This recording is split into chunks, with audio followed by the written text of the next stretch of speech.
Hello, everyone. Hello, Rabbi. Yeah. Welcome. Simon Jacobson here to talk about, can a disease become a cure? I know that the question itself sounds somewhat, what can I say, like somewhat of a conundrum.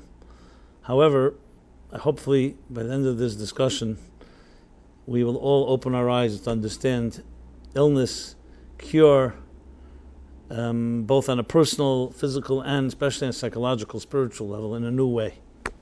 And it's all based on something in this week's Torah portion, which is why I decided to speak about it, called the copper serpent.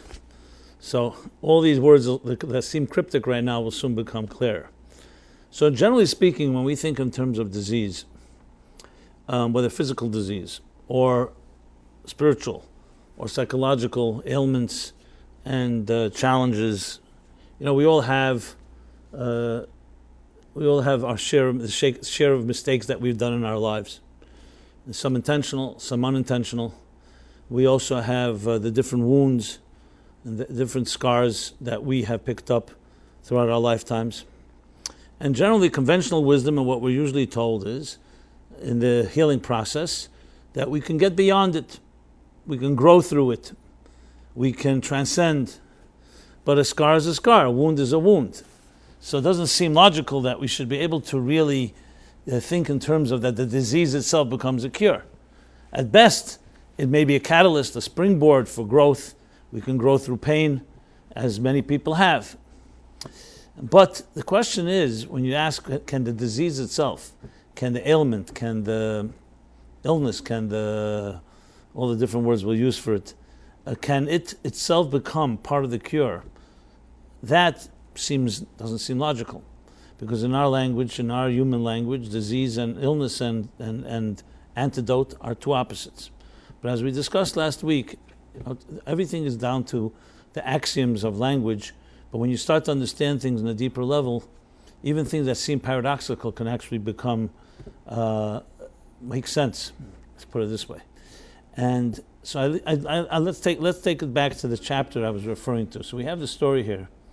This is the book of Numbers, and we are in chapter 21, verse 4.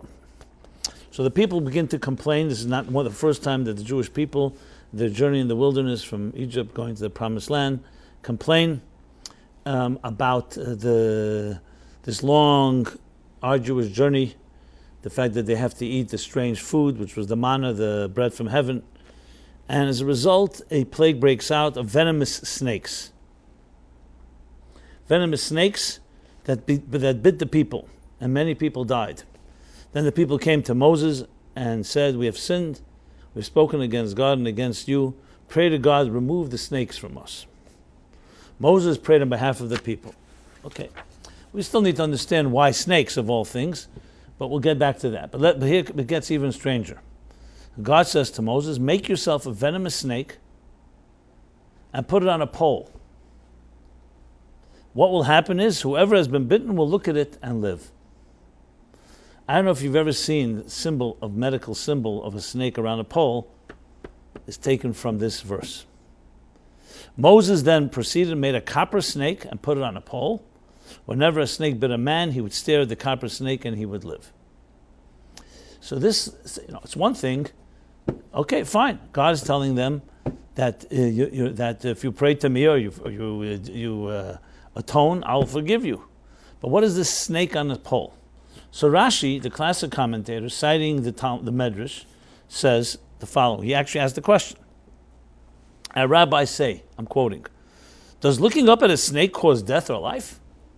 What difference does it make if you look at a snake or not? Rather," and this is the answer, "when the Jewish people looked heavenward and subjugated their hearts to their Father in heaven, like a prayer toward heaven, they would be healed. But if not, they would waste away." That's what Rashi says. So then, of course, the question is the other way around. So if the point was just to have them look up, why put a serpent on the pole? Say, turn your eyes to heaven, turn your eyes to God, and pray, like we find so often. So the snake on the pole seems a very odd scenario here, and what's the purpose of it all? So that's what we're going to discuss. Okay. Now, there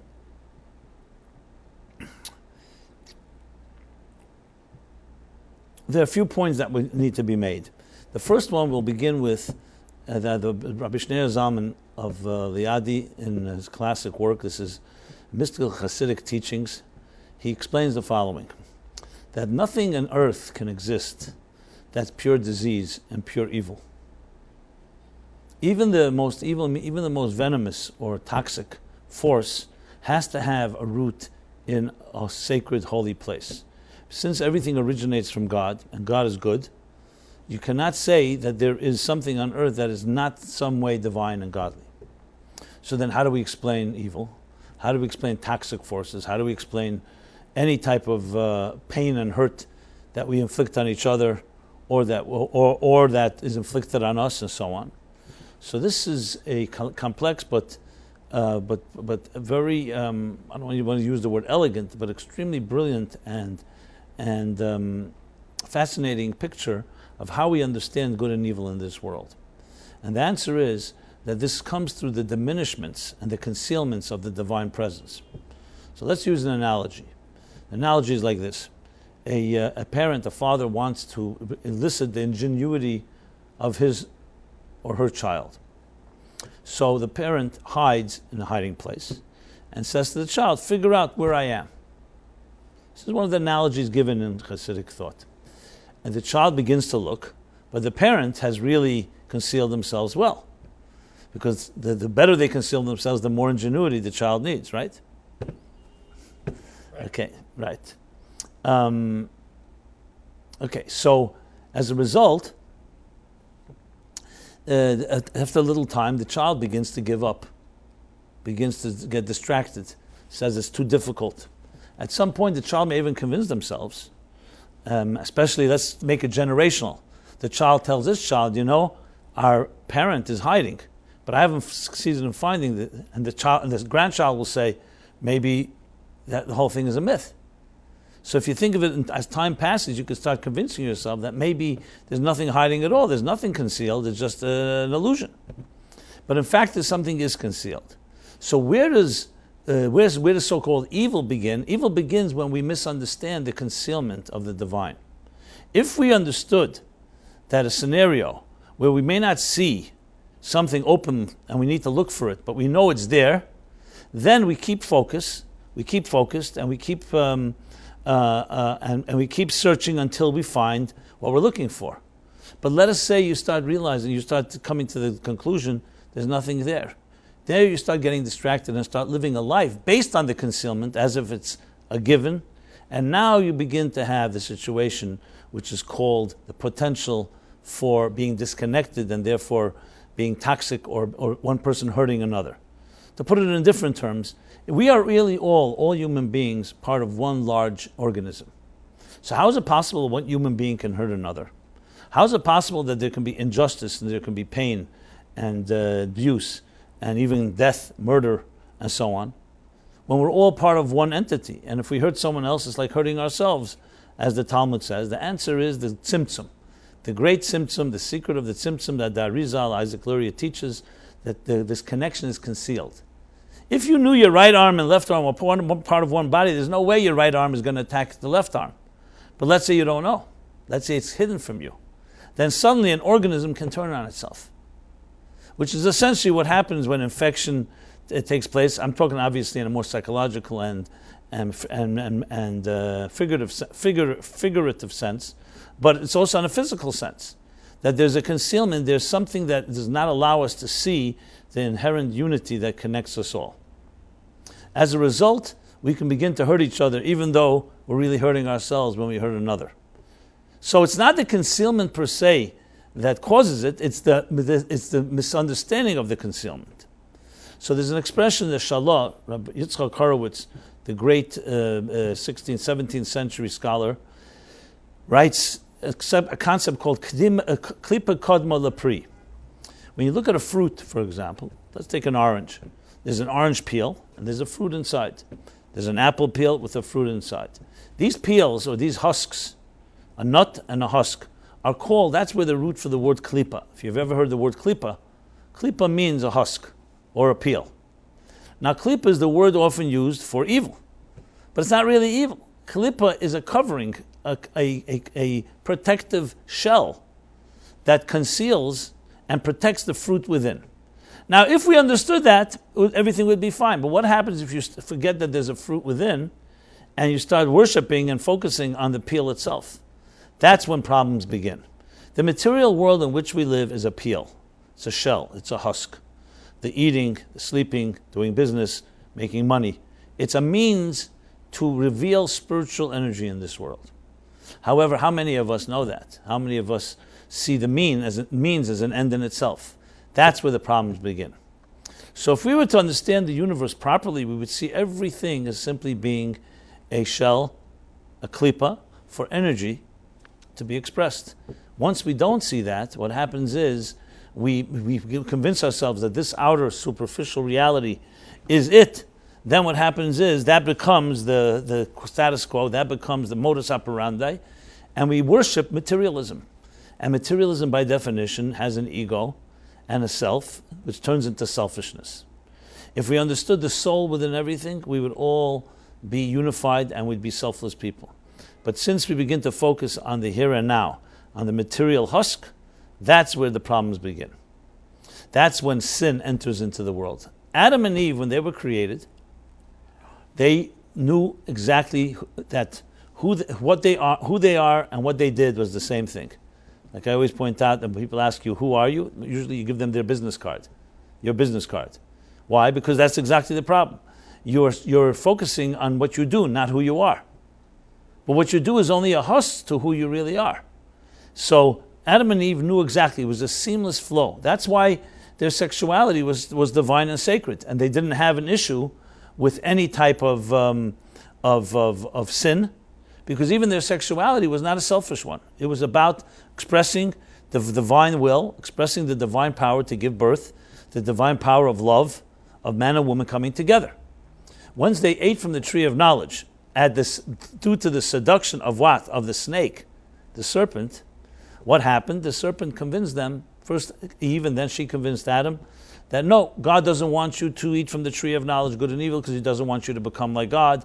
The bottom line is they lost their innocence. And when they ate from the forbidden fruit, what happened was they suddenly became conscious of themselves.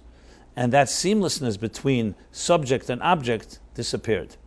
Now they sensed themselves. Once they sensed themselves, they covered themselves because they were embarrassed.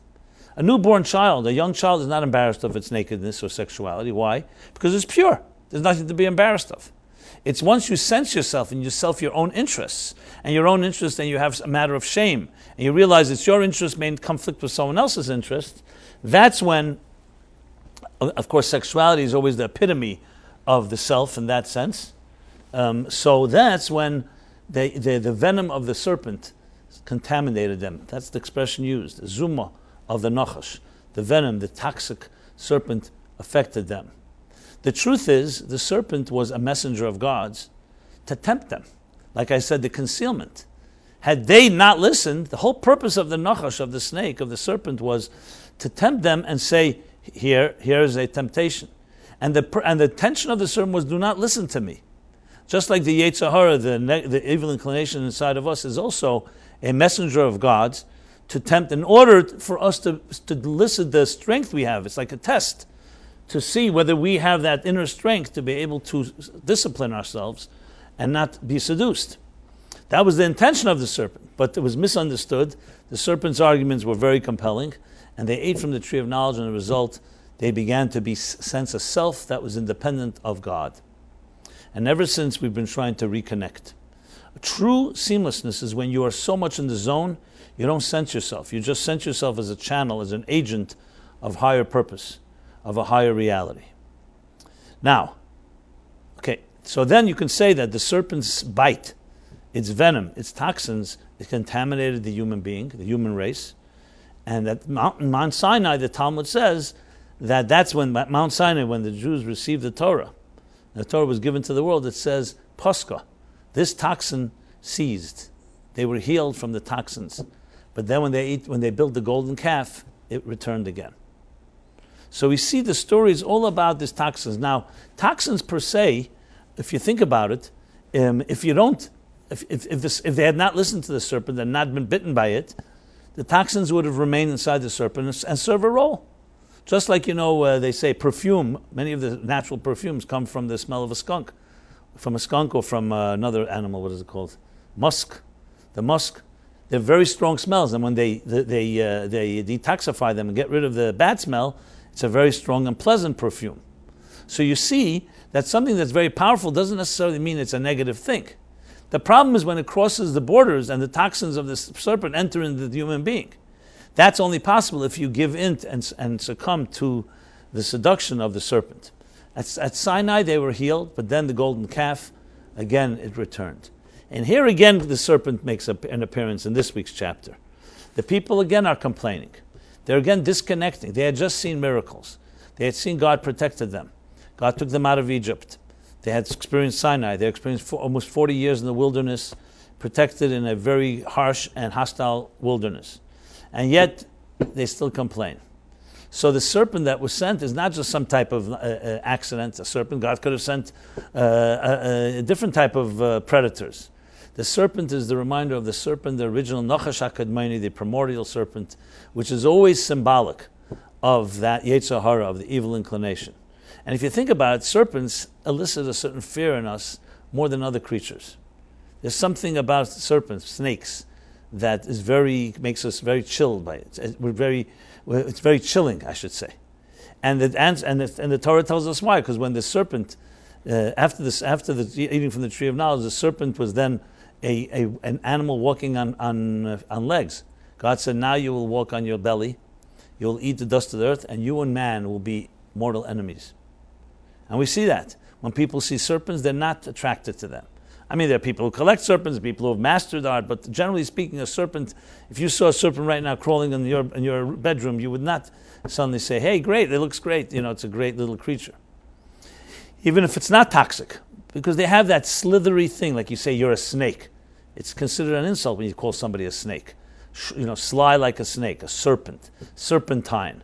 These are all negative terms when we talk about people who we see as being shrewd, sly, cunning, like it says in the Bible. The snake was cunning. And that's a key word, cunning here. Why? Because the purpose of it was that they should not listen. But God gave the snake cunningness and shrewdness to manipulate. So if you were not manipulated, we can say to ourselves, this concealment, the fact that we don't see godliness, is really meant to elicit from us deeper strengths. The thing, however, is, what happens if we give in to the cunningness of the concealment and someone says, no, there's nothing there. Don't think that there's something beneath the surface. Don't think there's a divine force and energy in everything you do. And that's when we slip, because that cunningness deceives us into thinking that the material world is an end in itself. And that's why the snake is cause and effect. You make yourself vulnerable by complaining and disconnecting from the divine. So what's the next thing? The serpent makes a reappearance and bites you. We are immune to the venom of forces when we are focused and so on. Now you'll say, one second, if that's the case, then why are there tzaddikim, righteous people, who did not succumb who did not succumb to the serpents or to the Yetzer Hara, and they still pass away and they die and they're affected? Because there's a thing called collective impact. Once the human race in some way was toxified by the serpent, the Talmud says that even people who would not sin at all still have the toxins have entered into all of us. That's why everybody dies. Because the Torah says that once you eat from the tree of knowledge, you'll die. But what about all those people that did not eat from the tree of knowledge, or the people that did not give in to the serpent's seductions? The answer is because we are somewhat of a collective. Like they say about the Arizal. The Holy Arizal was a very sacred person.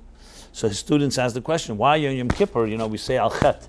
We confess our sins. Why did the Arizal confess? Especially sins like that he was not even capable of doing. And one of the answers given is because he is part of the generation. So even though he didn't do it, but it's his brothers and sisters, his disciples. So in some way, he's part of, just like Moses was part of his generation, in a sense. Number two, if you're the captain of the ship, in some way you're responsible. for your people, for your flock. And therefore, some way subtly, there's something inside of you. Like there's a beautiful story, a very touching story with the Mittler Rebbe, the second Chabad Rebbe, that he used to, as the Rebbes did, they used to have private audiences. People would come and see him and talk about their personal issues. And once there was a long line of people, and suddenly the Rebbe said he paused and told the secretary, no more audiences, which was odd because he knew people were waiting, and the Rebbe was not like him to keep people waiting. So he thought maybe the Rebbe's tired or whatever. So they closed the door, and the people continued waiting, and the secretary kept hearing inside the door. You could hear the Mittler Rebbe was struggling. He was crying, he was praying, he was saying something. Hours passed. Finally, the Mittler Rebbe resumed. So later, after it all ended, the Gabbai, the assistant, asked the Rebbe, what happened? So he said, when people come to see me and they ask me something personal, I always look inside my heart and soul to find something that I have within me that's similar in some subtle way to what they're struggling with. And once I can correct it within myself, I can advise them. There was one person who came in and he said something so horrendous that he had done, I couldn't find for the life of me, even in the most subtle form, anything common. So I could not really help him. And I knew since he came to me, I have to help him. So I paused and I had to search until I found something of that same so-called problem within me. I mean, talk about bedside manner, talk about therapy. This is the ultimate. It's not a detached thing. It's empathizing because you find it within yourself. It's not just him helping another that needs help. It means that you're also helping me find that subtle thing within me, and then I can help you. It's a tremendous lesson of its own. So that's why once the serpent affected one person, or some people, all of us in some way are affected, until Mashiach comes, when it says the Nachash will serve as a Shamash Gadol, will become a great servant. It will be transformed to what it was meant to be initially. But at this point, what we have here is that once people open themselves up to becoming vulnerable, you're disconnecting from God, you're complaining. So then what comes? The Nachash, the serpent, reappears. The cunning serpent. Now the question is, what is the solution? What is the antidote, the healing? So yes, the healing is reconnect with the divine. Reconnect with your purpose. Stop thinking that concealment is an end in itself. Stop thinking materialism is an end in itself, and rediscover the fruit within the peel. Rediscover that the life which you live is just a surface level, a husk, a shell, a shroud, a curtain for what is beneath the curtain. Look for the hand inside the glove. That's what Rashi says. To turn your eyes back to heaven and reconnect. However, there's the addition here. No, we want more than that.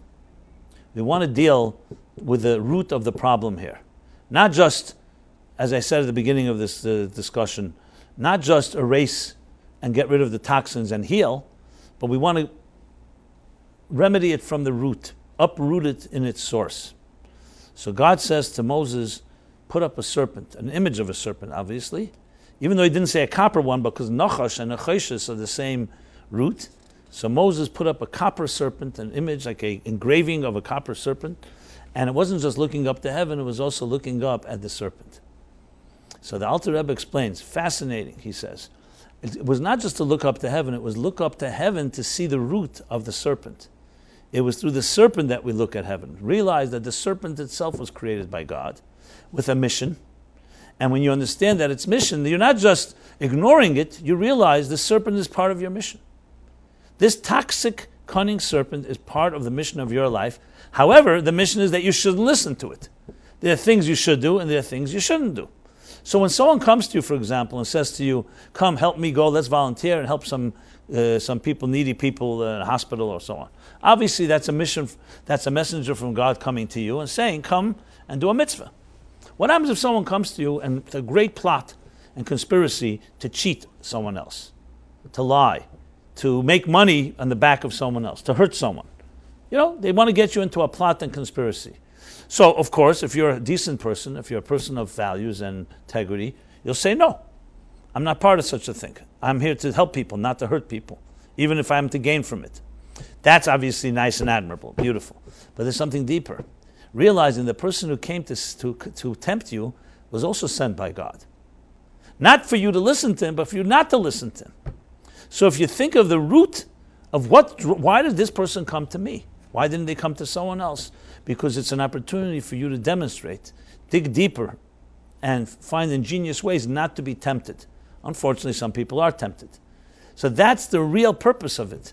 So bottom line is, we're looking not just to not listen to the serpent or heal from the toxins, but to go to the root of the toxins and realize why they're there in the first place. So that's the first point here.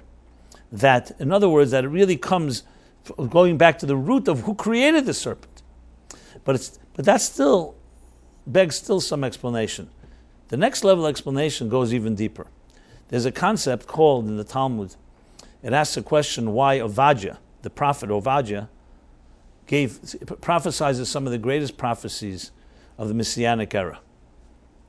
And greater than Isaiah, greater than Yecheskel, greater than Yirmiyahu. And the answer is because Ovadia was a ger, was a convert. He was a convert from the Edomites. We read about them in these chapters as well. Edom. Edom comes from Esav, the son of Isaac and Rebekah. So he came from them. So why? So why is he? So the Talmud gives an example from the axe. It's the wood of it is the wood of the axe that fells and cuts down a tree. A tree, in other words, is cut down from its own. The handle of the axe is what's used to cut down the tree. You need wood to cut down wood. Which means that you want to really transform something, you want to really affect something, you don't affect it from outside, you affect it from something within itself. So since the Messianic era will manifest the transformation of the entire world, and the transformation of Edom, Esav, who was an arch enemy, and later his descendants would become the Roman Christian Western Empire, Galus Edom, the final great exile that followed the Second Temple. You want that to be transformed to good, it has to come from someone from Edom. Not just a Jewish prophet, but a prophet that originated from that people. This is essentially the concept that you have in homeopathy, and same thing with antibiotics, where you take a strain from bacteria and you use it to build immunity against that bacteria. You're using the same bacteria against itself. They say as we get older, we have less colds, because the common cold, once you have a cold, that strain of bacteria, you build immunity. Homeopathy, the concept of homeopathy is to take a concentrated form of the illness, of the problem, and use that to heal the problem. Psychologically, the same is true. We all, as I said, make our mistakes. We all have our challenges. We've all gone through kinds of different things in our lives. But the key thing to remember is you're not just trying to heal and move away from the problem. You also want something else in your life. You know what you want to do? You want to use the toxins. You want to use the mistake and learn from it and achieve something that only you could have achieved. So in an interesting, twisted way, I say maybe not twisted is not the right word, bizarre way, even though obviously the initial plan is that you should never make a mistake, you should never sin, never be toxic, but in a strange way, even when there is something that's toxic that enters our lives, even a serpent enters our lives, we have to realize that the toxins come and are rooted in a very powerful place. That's why they're so toxic. Because there's an expression, Kol hagavoya gavoya b'yeser, neifel lamata mata yeser. That which originates in a higher place falls in a much lower place. So when you see real poison, real toxins, real negative force in this world, it's negative, but it's driven by a very powerful force at its root. But let's make this clear. This doesn't mean that the negative and the evil is good. It means it's rooted in a very powerful place. So power, like anything, fire. Without fire, we don't have warmth and we don't have heat and we can't exist. But fire, when it's not harnessed, can destroy. The same thing with sexuality. Sexuality is one of the most powerful forces, creates life, creates beauty, love in this world, deepest pleasure. But when misused or misdirected, it can be the source of the worst, literally the worst nightmares, as we see. Everywhere where there's power, it can go both directions. So when you see the power of a serpent and the toxins that it can release, you know those toxins are rooted in a very profound spiritual place. However, they've gone through so many diminishments, so many what we call curtains and shrouds and husks and layers and so on, and filters, that at this point is turned completely opposite. So what you see in front of you is only a negative toxin. But within it lies something more powerful. So when we do tshuva, when we return, when we correct our ways, we don't just erase the past. We take the experiences that we've learned even from the harshest situations, and we use that now as a powerful forward thrust for good. I've seen people, for example, who've suffered terrible abuse in their lives. Real abuse, without going into details. Some are devastated, some are broken and so traumatized they can't do anything about it. But there are those that grow through it. Not only they grow through it, they use their negative experiences to help others because they have now a unique outlook that only someone that went through it could have. And they actually become tremendous healers. How could someone who's gone through such toxins and such venom become such a healer? Because within it ultimately lies something positive. Now again, this is not justified and does not mean we should go initially and engage in that way. It means once you've been bitten against your will and against all our will, there's something you build and a certain immunity that you build because you've been through the fire, that you can find a strength that only you and those that have gone through such fire can find. And that's why ultimately God said, don't just look up to heaven. Look up at the serpent on the pole. Because you have within your toxins, there is a root of it. And your job is to find that root. There's an expression in Kabbalistic terminology, and this is in chapter 31 in Tanya, where he talks about this idea, that we take things that come from the negative, and we, like I said before with antibiotics, and somewhat you take a strain of it to fight the negative. It's almost like saying, let's say in war, one of the big things, of course, is to get defectors, to get spies from the other side. Because someone that knows the other side intimately, your enemy, are the best ones to give you intelligence and information that only they will know. So that's a lesson in life as well, that there's something that lies in the enemy's intelligence that can only come from the enemy. So there's the expression that he uses there, besides the one I said before, that the axe, that the wood of the tree is needed to cut down the tree, which is the axe, the handle of the axe is what cuts down the tree.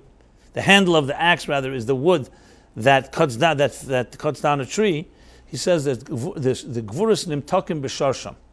Gvura means severities, judgments, are sweetened in their root. I go back to what I said before about perfume. You'll find that some of the most powerful chemicals and most powerful agents of healing, if you go to their root, you'll find them to be very toxic forces. What they've done is extract from a very intense situation. They've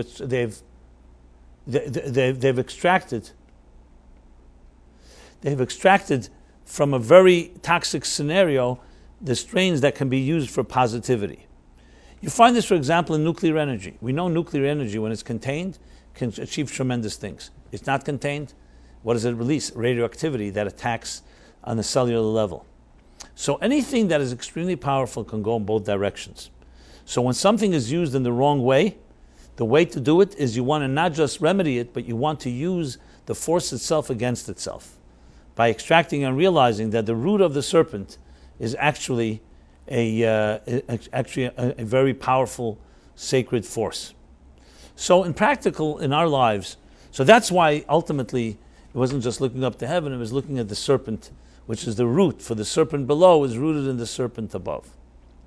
Now, what really this results in is that the world in which we live has many challenges, has many negative things.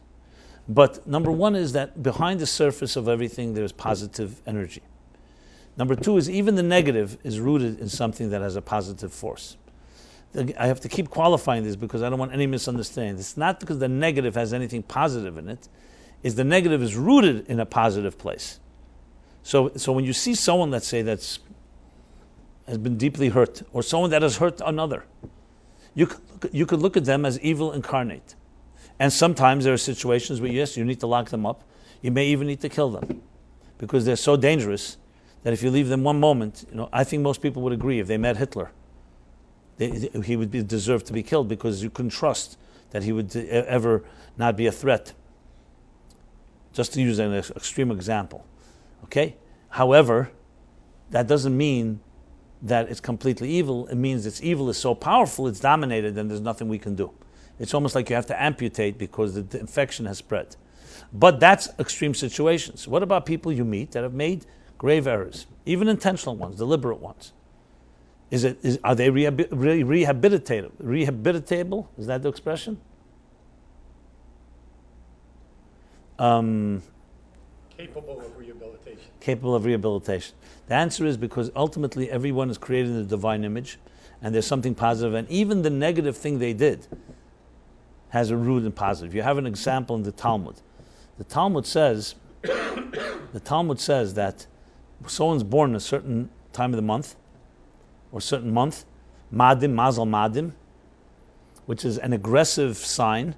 It says they will be either a murderer or they'll be a shochet that will slaughter meat for kosher purposes. Why? Because they have an aggressive nature. But aggressive nature doesn't mean it has to be used for negative things. It's not an excuse. You can use it for positive things. We all have personalities that can go in two different directions. Some people are very aggressive. Some people are very ambitious, very driven. Is that per se a positive or negative? Well, you'll see some people who've used their driven and ambitious personalities to hurt a lot of people, to step on people. So you'll say, you know what? Better they shouldn't have been ambitious. It's not the answer. You have to find the root of their serpentine ambition and see it as if that ambition was directed towards something selfless, towards something good, toward a higher cause, you'd say that's great. They can be a leader in that regard. So you don't want to weaken and say if someone's extremely creative and you see they've done damage with their creativity, someone's extremely smart and cunning and they can manipulate others, you don't want to say, you know what, better to be mediocre and weak. No, better to harness. So this world, as I said earlier, is I would say trapped, held hostage in husks, in shrouds. It's our mission is to see through those husks and discover the deeper truth. Now, if we make a mistake and we've decided to see the world as it is, as a center of the universe, which most people do, the here and now, instant gratification trumps long-term gain, and we decide to live selfishly, that doesn't mean we cannot heal. It means what we have to do is discover the root of the toxins and understand that everything that happens in life, even the negative things that we've experienced, have a very profound root. And that root allows them to become very powerful when they know how to transform it. So really what this comes down to is looking at the world in a new way. Looking both at positive things and at negative things. As I said before, something tempts you in a negative way, a serpent comes your way, there's a reason that you should avoid it. You should not listen. And sometimes you need more strength not to listen to someone that's very cunning and manipulative than to listen to someone that's very positive. Because some people present a very powerful case for something that's very destructive. That's why we get ourselves into trouble so often. So you need to exert more energy. That's why the Talmud says, someone who sits and does not do a sin, it's as if they did a mitzvah. Because refraining from something that tempts you can sometimes require more energy than the energy invested in something that's important to do. So that itself is a positive. Now, should someone slip and give in and succumb to this seduction, to this toxin? The answer is you need to find the root of the toxin now. Obviously, step one is to stop listening and remedy and fix your ways, repair your ways and fix whatever it is that you did that was hurtful. But if you really want to redeem what occurred, is you want to go back and say, what did I learn from this? What did the toxin teach me? What power does it have that I can now use and harness for something that's positive? And that's looking at the serpent on the pole, on the copper serpent. Now, copper, as you may know, is silver. There's gold, silver, and copper in the Torah in that order. Gold, of course, is the most valuable. Silver is 2, and copper is 3. Today, too, you find even in trades and in commodities, gold, of course, is the ultimate. Silver, number 2, but copper, all 3 are sold. Gold is always most expensive because it's rare, because it's more malleable, whatever the reason may be. But it's interesting with copper. There's a few things that I want to point out. Copper, on one hand, is not as valuable, precious as silver and gold. On the other hand, copper is the best conductor of electricity. Copper wires. Silver and gold is not a good conductor. So it's interesting that copper, even though in the scale of things it seems lower than the other two, but when it comes to conduct and the conductivity and what's the word for it, and zero resistance, they have not yet developed zero, but it's the best conducting electricity. So you see that copper has in it those two sides to it. On one hand, copper is sometimes related to, for example, the Torah says, do not use copper, because copper was used for weapons. Gold and silver are not really used for weapons, because they're not as strong. They need a lot of alloys and so on. And also, why would you use gold and silver? They're so expensive. Copper was used for weapons, and you're not allowed to use copper in the temple for that reason. And it says, yes, in the Mishkan they use copper, but there was places where it said you're not allowed to bring metal because it could be used for weapons. At the same time, copper has that power to conduct electricity. When it's transformed, you have the copper snake that has the positive side, that has even more powerful than gold and silver. So bottom line is, it's a new way of looking at life, at our challenges, and looking at all the different things that we experience, and understanding that we have the power to, number one, reach and find that deeper good, but most importantly, to be able to heal things from their root. Now, this can be used in so many different models. When you're dealing in therapy or you're dealing with people's challenges, you want to use what they've experienced at some point. At some point, obviously, you want to get people out of the line of fire. We're not talking about just re-entering where the toxins are and just healing from there. But if you want long-term growth, is where a person ultimately goes back and is able to say, what did I learn from the experience? What are the positive roots of the toxic forces? And how can I translate that into positive energy, harness it? And it's absolutely possible, because you have a unique experience, both from the point of view of the person that experienced it, but also the toxins themselves become a healing agent. Like I said before, you build immunity to toxins that you've been exposed to. That which doesn't kill you makes you stronger. So once you have experienced a certain thing, you can say, now I will never be hurt by that again. If you grow to the point where you can say that. So that's why you find the concept of, in the Talmud, you find the concept of a shtar, to use an example of a contract. So if there's a contract between two people, okay. But what happens if someone challenges the contract? So, of course, you have to prove that. You have to uphold the contract. Let's say it's upheld after appeal. So the Talmud says, the halacha, the Jewish law says, once it's been appealed and it's been upheld, you can't appeal it again. So which is the stronger contract? A contract that was never challenged, or a contract that was challenged and upheld? Obviously the latter. A contract that was never challenged is fine. Yes, it's not been challenged, so that's good. So you don't have the aggravation of challenge. But once it's been challenged and it's been upheld, now you can't challenge it again. It's like once you get to the Supreme Court, you can't. Why? Because the challenge itself has forced us to go find evidence and prove that this was a true contract. Someone can't come and say, you know what, I still have challenges, because it's already been challenged. So things, when a person, let's say, has not yet been challenged in life, they haven't gone through the fire, you can't know what will happen if they do have to experience a fire. Once someone has experienced it and you see how they've grown through it, you know that this person you can trust forever, because they've gone through it and they've made it. They've proven themselves. So again, we don't look for these situations, but after they've happened, we're able to discover deeper strengths, and those strengths come from the deepest part of our soul. Now, when you think of it, it's a tremendous way to look at existence, at the universe. Because we often think of the universe in terms of victims. Oh, I hope that nothing bad happens to me tomorrow. I hope everything goes well. In truth, you have to realize everything is ultimately rooted in a good place. It's the concealment and our misunderstanding of the concealment that allows toxins in. Now, disease would not exist if there was a seamless flow between body and soul, and if we were completely connected we were completely plugged in and connected to our life force. Because remember, all illness, physical or spiritual, all disease, physical or spiritual, is based on some type of disconnect. Think of the flow. If the blood is circulating through your body, and all the other systems are flowing properly, and the containers of your body, and the arteries and veins and nerves and so on, are all functioning smoothly, fluidly, you have a healthy soul within a healthy body. Disease, when there's some block. When there's some block and there's some inability to be able to let things flow. Same thing psychologically, when there's a block. That's why it says when the Messianic age, all healing will come back, because we'll have the flow again. The sin, in a sense, is the way of puncturing the body and not allowing the flow of the soul to enter. Because why would, for example, a person have to die, get ill and die? A soul has infinite amount of energy. It's coming from the divine source. It's not like the soul runs out of energy.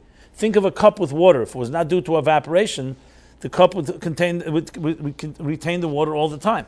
But when there's a puncture in the body through sin, through a person misbehaving, through a person misaligning themselves from their energy source, body and soul become dissonant. And dissonance is the root of disease. But on the other hand, like all pain, it's a reminder. When a person has a disease, or God forbid, or pain, it's a reminder there's something wrong. Do something about it before it gets worse. So toxins themselves become a reminder there's something wrong. It's reminding you that you need to fix something. So when you fix it, especially when you go back to the root of the toxin, which is both in its root a positive thing, as I mentioned, and not only a positive thing, it's also a wake-up call. It's a reminder that you should do something. Then the toxins themselves become healing agents. And they become transformed into creating a healthy, full, healthy human being. So you see, when you look at it that way, then we're not looking narrowly at problems in life. You look at everything in a bigger picture. Both the positive and negative are all part of a picture. Now again, this is not justifying it, it's explaining how we understand it all. So everything at the end of the day is working toward healing, but we can be our own worst enemy. When we have the myopic vision, when we go back and trapped on the toxin level of the husks of the shells, and we don't become wiser. If you go back to the surface level, then again you become vulnerable to all problems. If you do indeed open up the soul dimension, and you go to the healing source, you look at the serpent on the pole, then you have the ability to be able to transcend and actually bring healing. When each of us will do this individually, and then collectively, we will bring true healing to this world. So this is in summary the discussion of this week's chapter, and how disease can indeed become a cure, because it's all part of the bigger divine picture of good. So, let me sum up and say and bless everybody that we should only have health in our lives, no disease, no sickness, but the fact of the matter is we do live in a world of dissonance, and psychologically when a person has dissonance, they become vulnerable to all kinds of forces. It's like when you're bored or when you're not interested, what happens? Then anybody can manipulate you. It's easy because you're vulnerable. Someone can come, when do we get most in trouble? When our immune system, when our defenses are down. When a person is focused on their purpose, and they're focused on their higher purpose, that's the best defense. The best defense is offense. But should we have to deal with the defense because of the problems, we also have recourse to get back, not just to defend, but to heal from the root. So we should all have a very healthy week. Until next Wednesday, every Wednesday approximately 8:30, 8:15, 8:30 till, today it's till 9:30, New York Eastern Standard Time or Daylight Savings Time, the East Coast. And we've been now broadcasting both on YouTube Live and now Facebook. And I apologize if there was any weak signal, because I see there was. So we're still tinkering with it, and we will, please God, be able to get it flowing well in the next few weeks. So just bear with us, and please be in touch with us, Meaningful Life Center, myself. Let us all together resolve to bring more healing in the world. To be part of the solution, not part of the problem. To recognize that which is concealed and realize it's only a way for us to figure out what's going on beneath the surface. Just like an olive